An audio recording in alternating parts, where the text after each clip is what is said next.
주님께서 여러분과 함께 또한 사제의 영과 함께 요한이 전한 거룩한 복음입니다. 주님 영광 받으소서.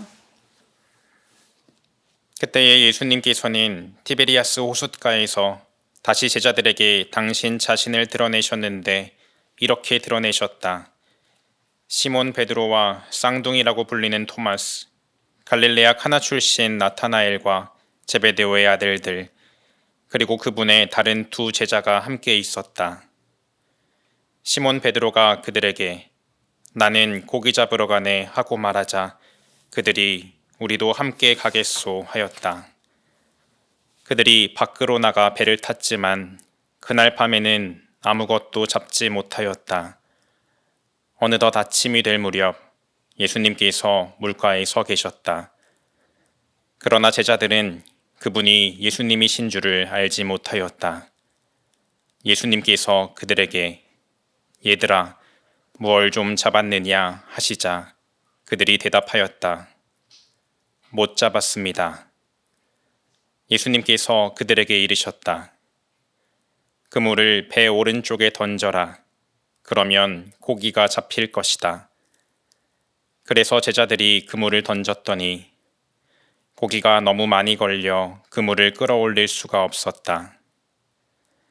예수님께서 사랑하신 그 제자가 베드로에게 주님이십니다 하고 말하였다. 주님이시라는 말을 듣자 옷을 벗고 있던 베드로는 겉옷을 두르고 호수로 뛰어들었다. 다른 제자들은 그 작은 배로 고기가 든 그물을 끌고 왔다. 그들은 뭇에서 100m쯤밖에 떨어져 있지 않았던 것이다. 그들이 뭇에서 내려보니 숯불이 있고 그 위에 물고기가 놓여 있고 빵도 있었다. 예수님께서 그들에게 말씀하셨다. 방금 잡은 고기를 몇 마리 가져오너라. 그러자 시몬 베드로가 배에 올라 그물을 뭇으로 끌어올렸다. 그 안에는 큰 고기가 153마리나 가득 들어 있었다. 고기가 그토록 많은데도 그물이 찢어지지 않았다. 예수님께서 그들에게 와서 아침을 먹어라 하고 말씀하셨다. 제자들 가운데에는 누구십니까? 하고 감히 묻는 사람이 없었다. 그분이 주님이시라는 것을 알고 있었기 때문이다. 예수님께서는 다가가셔서 빵을 들어 그들에게 주시고 고기도 그렇게 주셨다. 이렇게 예수님께서는 죽은 이들 가운데에서 되살아나신 뒤에 세 번째로 제자들에게 나타나셨다. 주님의 말씀입니다. 그리스도님 찬미합니다. 참 예수님, 참 예수님.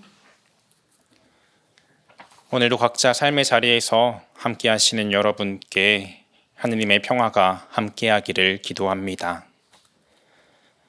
우리는 정신없이 이 세상을 살아갑니다. 목적이 없는 것은 죄가 아닌가 싶을 정도로 의미 없는 시간을 보낸 것은 악이 아닌가 라는 마음이 들 정도로 우리는 참 바쁘게 살아갑니다. 어떤 아이가 고해성사를 하러 들어옵니다. 열심히 살지 않은 것이 자신의 죄라고 말합니다. 현대 사회를 살아가는 우리에게 삶이란 참 각박한 때가 많이 있습니다. 생각해보면 사도들도 참 바쁘게 살아온 것 같습니다. 예수님의 생각과는 조금 다르게 각자 마음속에 그려낸 메시아로서 그런 스승으로서의 예수님과 함께 복음 선포의 길을 떠났습니다. 그리고 예수님이 다시 떠나신 후에도 사도행전은 제자들이 예수님을 바삐 전하는 모습을 전합니다.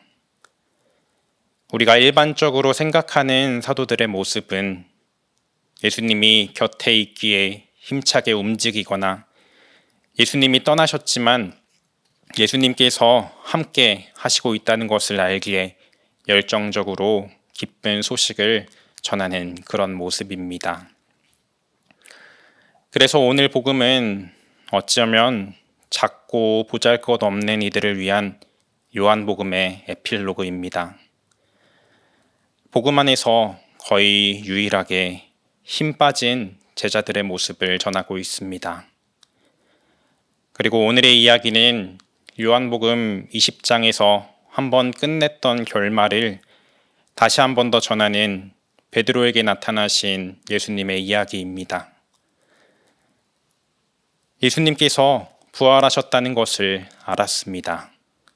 하지만 아직 마음속에 불이 타오르지 않았습니다. 아무런 힘없이 그저 자신의 일을 하는 사도들의 모습이 보입니다. 요한복음서가 쓰여질 당시의 공동체 모습이기도 합니다. 예수님께서 부활하셨고 우리에게 서로 용서하고 사랑하라는 사명을 내리신 것을 알고 있지만 그럼에도 박해가 두려워서 삶이 힘들어서 그 길을 쉽게 따르지 못하는 사람들의 이야기입니다. 그리고 우리들의 이야기이기도 합니다. 예수님을 압니다. 하지만 그럼에도 몇 번이고 다시 넘어지는 연약한 우리들의 이야기입니다. 시간이 필요합니다. 지나간 기억이 떠오릅니다. 함께했던 추억과 이제는 빛바랜 듯한 기억을 다시 끄집어냅니다. 그 기억이 우리를 다시 일으켜 세웁니다.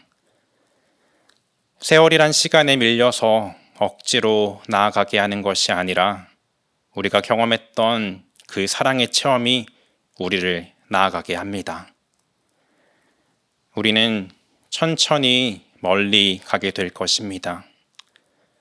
제자들처럼 우리가 때때로 죄를 지어서 예수님을 배반했던 그리고 그런 우리 자신을 돌아보면서 지나간 상처 속에 아파하던 우리를 예수님께서는 그런 우리를 다시 일으켜 세우시는 분입니다. 사랑합시다. 우리의 지나간 약한 시간들을 그리고 기뻐합시다. 우리에게 다가올 하느님의 용서와 그 사랑을 예수님께서 자신의 삶으로 초대하신 그 호숫가의 기억 앞으로 우리도 제자들과 함께 그분과의 기억을 떠올리며 함께 머무릅시다. 이날은 주님이 마련하신 날, 이날을 기뻐하며 즐거워하세. 아멘.